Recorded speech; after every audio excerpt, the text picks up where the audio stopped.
of crustacean since the 1990. And we started this in Southeast Asia. We developed one of the largest, or the largest actually, aquaculture operation in Malaysia, and still. Then moving back in 2000 to Saudi Arabia, we were developed the world's largest actually fully integrated aquaculture operation, a 200 square kilometer of site.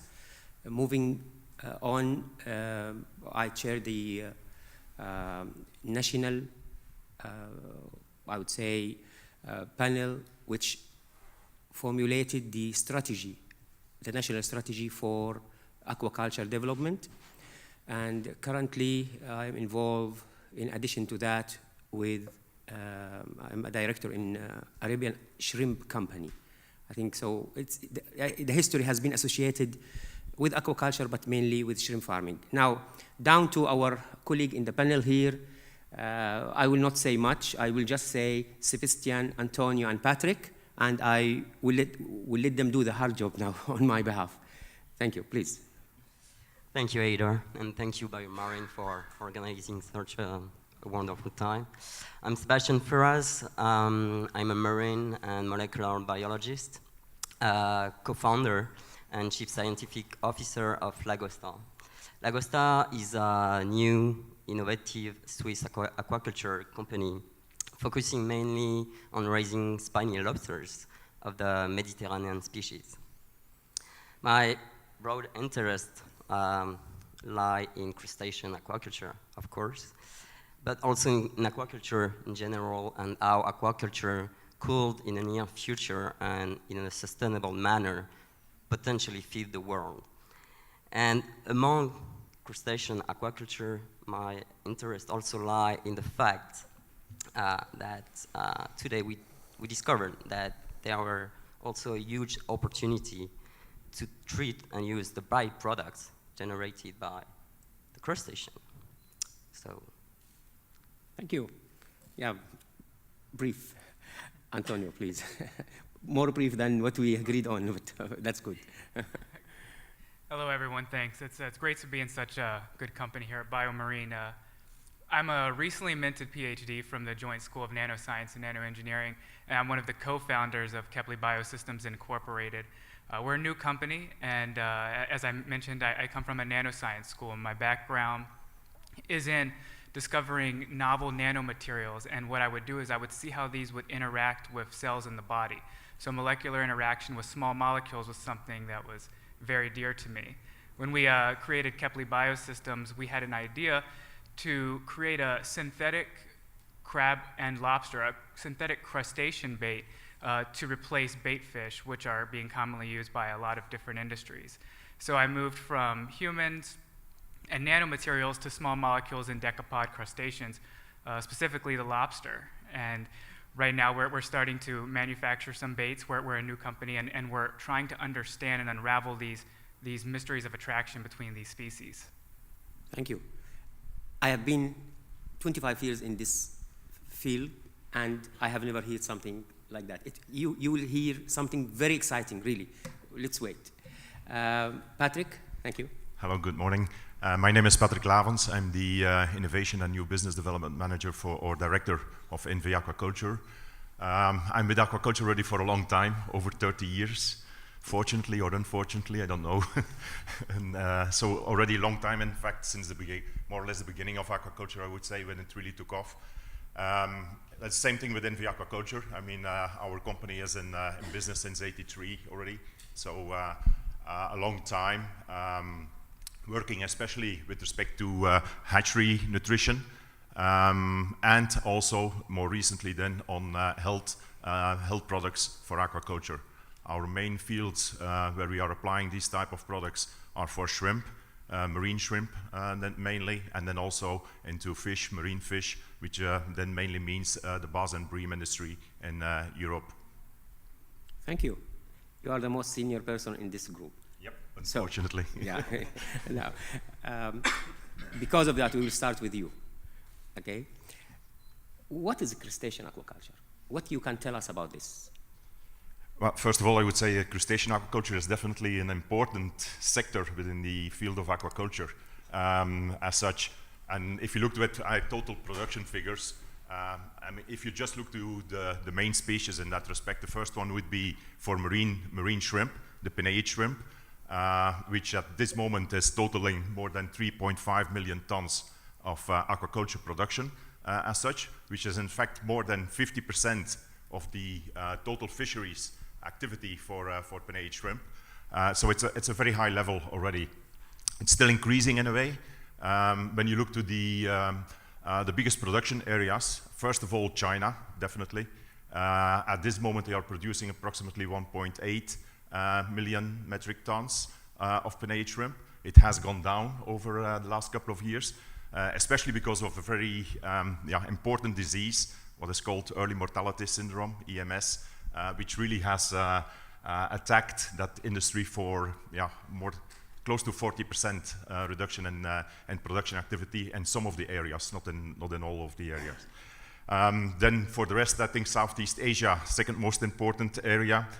Indonesia producing at this moment approximately 0.5 million tons, followed by Thailand, Vietnam, each of them approximately 0.3 million tons. India has increased tremendously over the last couple of years because in a way they took advantage of the EMS situation. They are not affected by this. It's a bacterial disease, it's a Vibrio disease. They are not affected by it, and they were covering up the lack of shrimp production in the world by it. And then for the rest, Latin America, main countries there, Ecuador, Brazil, and Mexico, and then some productions in the other countries as well, but this is more or less totaling 0.7 million tons of production. Maybe one more item that I need to say with respect to Penaeid shrimp is that we had that move from, let's say, 2 species of production, which was originally both the Vanamei production, which is the wide leg, the Latin American species, and otherwise the Asian species, which is the Monodon species, the tiger shrimp. And what we see right now, I mean, not right now, I mean, over the years, is that this has shifted to more than 90% Vanamei production at the world level, mainly because of the fact that the Monodon is more prone to diseases than the wide-legged shrimp as such. Okay, this is the most important aquaculture production for crustaceans, I would say. The second one would then be Macrobrachium. Macrobrachium is a freshwater prawn, giant freshwater prawn production. And this is already much less compared to the marine shrimp. It's approximately 100,000 tons that is being produced throughout the world. Again, China is the biggest one. India, quite important in that respect, but I would say several countries producing this type of species. And for me, then the third and most important one would be the crab production. I think a lot of people may not be aware of that, but for example, the mitten crab production, which is, let's say, the main area of production is in China, around the Shanghai area. And this area alone stands again for approximately 800,000 tons of crab being produced by aquaculture means. Another species is the mud crab species being produced in several countries. I think at quite increasing, for example, in Vietnam, on total production volume. And in total, I would say this is approximately a bit more than 100,000 tons of production. And then, okay, we would come to the lobster issue, but I prefer that one of my colleagues is dealing with that. Thank you, Pat. Thank you. So the total is approximately a little bit less than 7 million tons of crustacean. I mean, this is what the official statistics, anyway, state. Yeah, but it's always a difference between, okay, what are official statistics and what is also reality. The figures that I'm more or less claiming here are also figures coming from our market intelligence. Great. Wow. NVA market intelligence. Thank you. Okay. By the way, this development, this is what made, let's say, shrimp in particular, in our plates, let's say.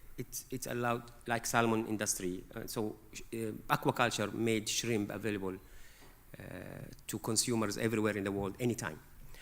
Okay, I will jump to Sebastian. Why lobster? I mean, you can talk about shrimp, crab, but why lobster? I mean, this is something new. Why lobsters?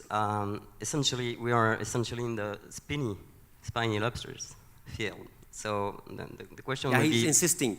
We talk lobster, he still insists spiny lobster. I mean... There is a major difference in between those two species.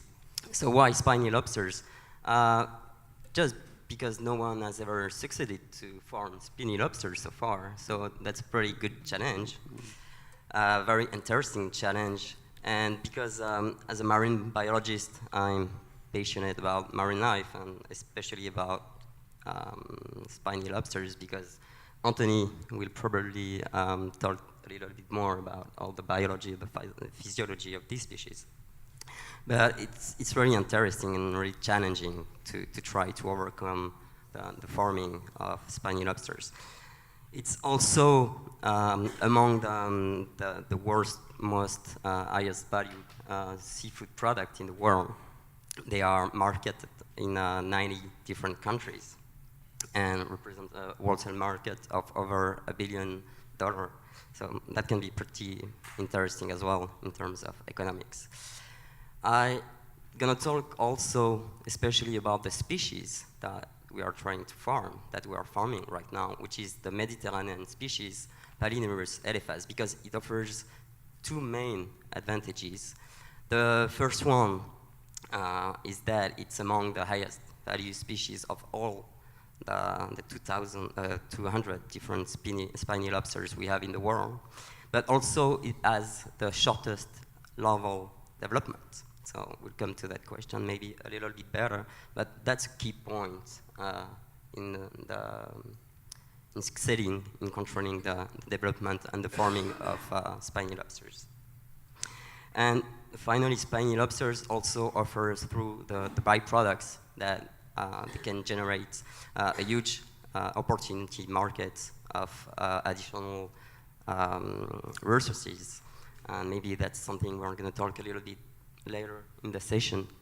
But all these together make this field particularly interesting and promising for the future of crustacean aquaculture. Great. So it's a good business. This is what you are trying to say? Yeah. Thank you. Yeah, definitely, yeah. Okay. Now, very interesting. What you will hear from Antonio now is really going to be a very interesting. Don't say much, please. Keep some for the other question. What is the science behind your research, really? Absolutely. I'll just whet your appetite. I'll give you just a taste. Yes, that's good. I love the fact that Sebastian led into this about his differences between spiny lobster and American lobster, because as it was mentioned here at BioMarine yesterday by one of the presenters here, said that, you know, comparing two different species of lobsters or shrimp and lobsters is like comparing a cow to a pig or a chicken. They're very different species. So what we had postulated was that these ancient creatures were hardwired in a way that we could decode some of their behaviors. And we were particularly interested in their behaviors that were associated with attraction and foraging, which you'll come to understand is a little different than what they necessarily enjoy to eat. What brings them somewhere is not necessarily a feeding response, it's an attraction response. Their body is decorated with sensors that tell them what to eat, but their antennas, they have, the first pair of their antennas have chemosensory hairs that tell them where to go. And that sort of science is based on their genetics, and they're hardwired to understand these things, whether if they're coming to a molting species or to a food source. So what we decided to do was look at these antennas in lobsters and different crustacean species, but particularly lobsters, American lobsters and spiny lobsters, and expose their chemosensory hairs to triggers, very small molecules, and see how they responded, their olfactory neuron responses related to this. And we were really excited to see that different things had different stimuli to a different degree, which allowed us at Kepley Biosystems to create something that we could potentially use, and more on this later, to replace bait fish, which is a popular ingredient in aquaculture, to substitute that in the wild capture to attract lobsters and crabs to traps instead of using bait fish, by playing on these primordial instincts of these lobsters and decoding these chemotactic triggers. Wow, you know what does that mean?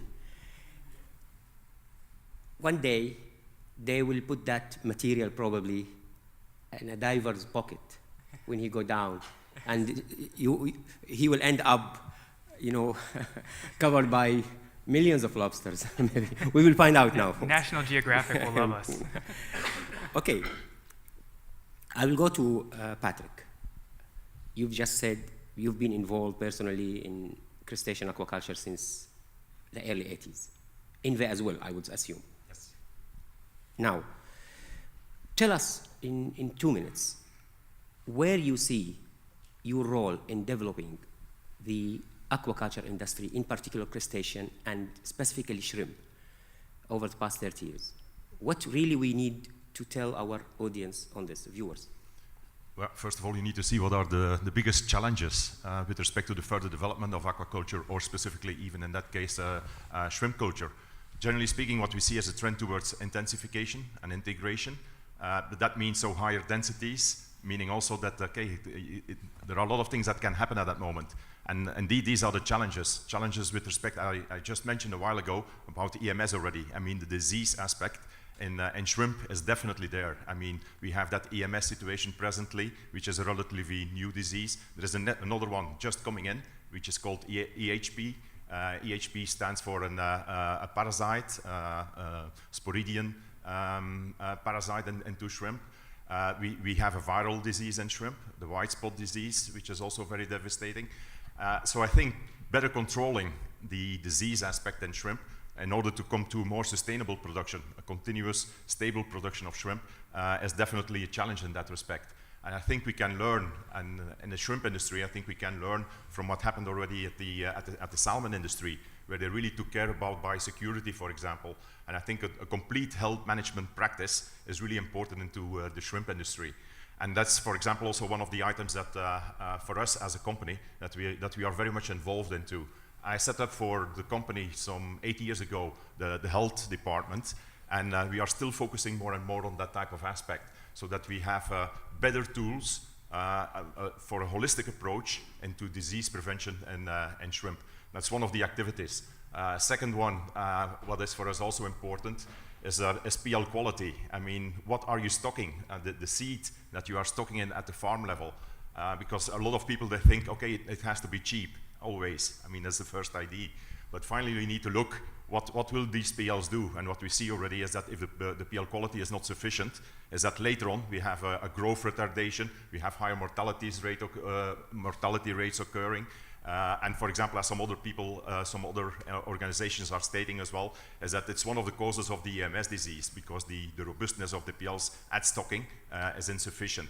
So that's one of the things that we are also very much involved into, also because of our history. We are a larval nutrition expert, and as a result of that is that we are trying to cope with this through a very good nutrition program during the hatchery phase. And last but not least, if you allow me, is that I think very importantly also as a challenge in a way is to get into very good breeding lines for shrimp. Okay, a number of companies, mainly even in fact Hawaiian companies, are already involved into it, so it's already existing. Nevertheless, there's still a lot of work to do, not only to produce what we call SPF type of broodstock, so specific pathogen-free broodstock, but even go further, and in that way also better combining the increase or the potential for increased growth rate in combination with better disease resistance. Because in crustaceans, or very typical for crustaceans, they are working antagonistically. So there's quite some work to do in that respect as well, and we hope as a company to also deal with that. Great, great. Certainly, what I could say, my early start with aquaculture, shrimp aquaculture in 1990, on my table there was a can of INVE hatchery feed. I mean, I was asking, what is that? Why is that? And at that time, I was told that without it, you cannot operate your hatchery. But certainly there are players who change, or change the face of the industry, and your company is one of them. Now, I will go to Sebastian. Very exciting to know that someone is culturing lobster in an, I would say, RAS system, for those who don't know, a recirculating aquaculture system, in Europe, inland. I mean, of course. Tell us about your system. I mean, many people would like to know. Yeah, we basically spiny lobsters. He will not tell you everything. No, but we'll see. I won't be able to. I would love to. Basically, spiny lobsters aquaculture stand where shrimp farming was 50 50 years ago, at the beginning. So, as Patrick mentioned, the biosecurity is one of the most important aspects of this new kind of aquaculture. And we are going to use the salmon industry experience, but the shrimp industry experience as well. So we decided to go on land and use a RAS system, a closed recirculating system, because it offers numerous advantages. First of them is that you can control the parameters, the water parameters, the temperature. You can basically control every aspect of the spiny lobster environment, and thus you can optimize its growth and its survival as well. Then with this kind of system, you can also get higher FCR, food conversion ratio, as you mentioned, Patrick. And where it is also important is that the exposure to diseases is reduced. Another important aspect is that, contrary to open farms, you have no risk to mix with wild population, which is very important today. And you also reduce the impact of your farming on the environment. So you get better results in terms of farming, economics, biosecurity, and you also get better environmental issues. And also not to mention that this is the kind of system that enables you to collect the byproducts from the spiny lobsters. And today, it has been mentioned a lot yesterday during the different sessions, that the byproducts of spiny lobsters are their shells, because they need to molt to grow. And in the shells of spiny lobsters, we discovered recently that we could extract chitin, and then further have chitosan, which is an important compound that can be used in the biomedical field.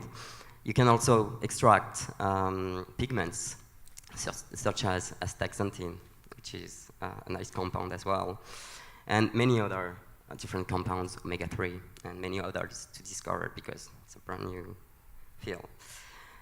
Specifically as well, our tanks, not the tanks by themselves, but we figured that out, that it would be interesting to be able to provide the spiny lobsters with an environment in which they can feel pretty well, based on our knowledge of this animal, based on its biology. It's an animal that will need a specific substrate to be able to molt. It's an animal that will need eyes as well to be able to hide when they molt. They are weaker animals. So knowing well the animals, and thanks to Anthony's work, we will go on and know more and more and more on those animals, and it will be very interesting to be able to Great. to adapt the environment Yeah. to provide them. We still have some room.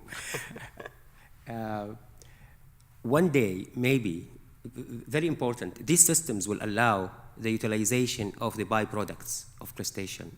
One day, I remember a big philosopher said, one day we will be producing crustacean for their chitin, not for their meat. We will see. Thank you. Antonio, now I'm getting excited when I ask you this. What are the applications, the possible applications of your work, of your research? Absolutely. How to say? Concise as possible. Yes, please. Yes. No, if you notice, the reoccurring theme up here is ecology and byproducts and utilization of all these things, and that's the wonderful thing about the blue economy, is that we're really mindful of the environment and what we're doing, food security-wise, and creating favorable equilibrium, which is where my application of my synthetic bait plays a role. As we try to uncover these different biological mechanisms intrinsic to these species. For instance, as when they molt, because we do know they are vulnerable when they're in their molting state, and we want to be able to enhance the viability and the product, and get more product to enable more food availabilities for different areas and for everyone who will need it. So uncovering this mysterious biological mechanism is an exciting task, and to sum it up, and where we started was with the chemosensory behaviors. We want to be able to attract them to a certain area, and in the case of my business, a trap that's deployed in the ocean. But I think in the aspect of aquaculture and different segments, if we could entice these species to go certain ways and to be more favorable to certain food sources, then it might prevent some of this captivity-based vulnerability when they're molting, increasing landings and yields for aquaculture. So there's a lot of work to be done to understand these species and how they form social hierarchies, how they communicate with each other, and to optimize these social hierarchies. So we've started at the antenna, and we're working our way through the neurons, and we hope to understand them from top to bottom to improve both wild culture capture and aquaculture significantly in the future. Oh, he doesn't want to tell you the real part of it. Simply for the industry people, for capture fisheries, for example, one day, crustacean, in particular lobster, of course now we can talk, but according to Antonio, we can apply the same principle to other crustacean possible, that a fisherman can just apply some of those materials, and the shrimp or the lobster just will come where he is. He wants them to come. People who are culturing shrimp, for example, the minute they want to harvest a specific size, at a specific time, they will just ask them, come here. Well, is that possible? Is this what, end of the day, we will get out of your work? Absolutely. I plan to touch with this in the future, yeah, and some more exciting stuff too as well. Great. I have a sign that we have to, yeah, I have to say it. Okay, we still have 2 minutes, or that's it? Okay. Now, in half a minute for each of you, please. Not more than half a minute. What are the challenges you think that are holding us from further improving the crustacean aquaculture? We start with you, Antonio, and then to Patrick. A huge challenge for me is exactly as we just mentioned. I would like to be able to not only select for harvest time, but maybe harvest size. I only want a product that is this size. I only want a product that is this sex. So to select for certain species, sizes, and sexes, perhaps we can even dream to one day to select for disease states to remove them from these systems on their own will, instead of having to pick through the needle in a stack of needles, per se. Great. Patrick? Me? Oh, okay. Sorry. Well, I mentioned that already. For me, I guess that for the most important item for shrimp production will be to come to stable productions. I mean, to really control your production cost versus the output. And I think this is the biggest challenge that we will be meeting in the next in the near future in that respect with respect to shrimp production.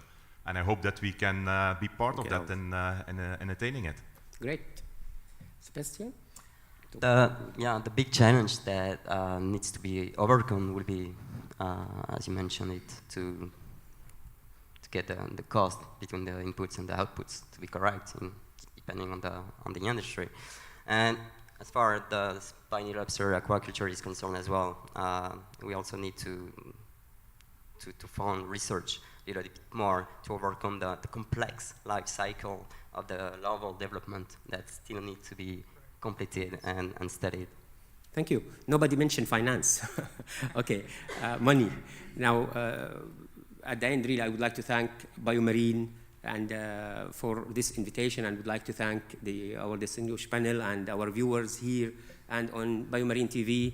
Thank you very much, and see you next year in Norway. Bye. Thank you. Thanks. Thank you. Thank you.